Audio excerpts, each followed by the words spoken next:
பாக்குறீங்களா அப்படிதான்? 50 லட்சம் ரூபா தெரியுமா? 2 பேர் ஸ்கூல் ஃபீஸ். எத்தனை வருஷம் நான் கட்டி பார்த்துட்டு இருக்கேன். அவங்களுக்கு நல்ல லைஃப் கிடைக்கணும்.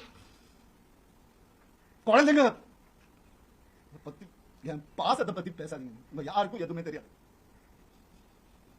டெய்லி நைட் உட்காந்து அவன் செஸ் கத்துக்கலாம். சின்ன பையன் டெய்லி உட்காந்து விளையாடுவான். அவங்க கிட்ட தோத்து போவேன் நான். என்ன சொல்றீங்களா? குழந்தைங்க மேல அன்பு இல்லைன்னு பார்க்க விட மாட்டாங்க. போன் கான்ஃபிஸ்கேட் பண்ணி வச்சிருக்காங்க. ஸ்கூலுக்கு பாடி கார்டு அனுப்புறாங்க. என் பசங்க பார்க்கணும் இந்த வீடியோவை. தெரிச்சு தானே ஓடி வந்தேன் நான். அந்த லைஃப் பிடிக்கலன்னு இத்தனை நாள் இருந்தால அப்பெல்லாம் தெரியலையா? நான் அப்பெல்லாம் பாத்துக்கல. எவ்வளவு கோடியில வீடு என்ன கேளுங்க போய் வெளியில. ஈஸியாரே சொல்லும். யாருக்காக? எல்லாம் அவங்களுக்காக தான் பண்ண. இருக்கும் போது பாத்துக்க முடியலன்னா இல்லாதப்ப மூடிட்டு இருக்கணும். ஒரு குழு அமைச்சு இவங்களை இப்படி காசு கொடுத்து இவங்களா அப்படி எனக்கு தெரியாத அதெல்லாம் பண்றதுக்கு பிறந்து வளர்ந்த சொல்லி கொடுத்ததே நான் தான்.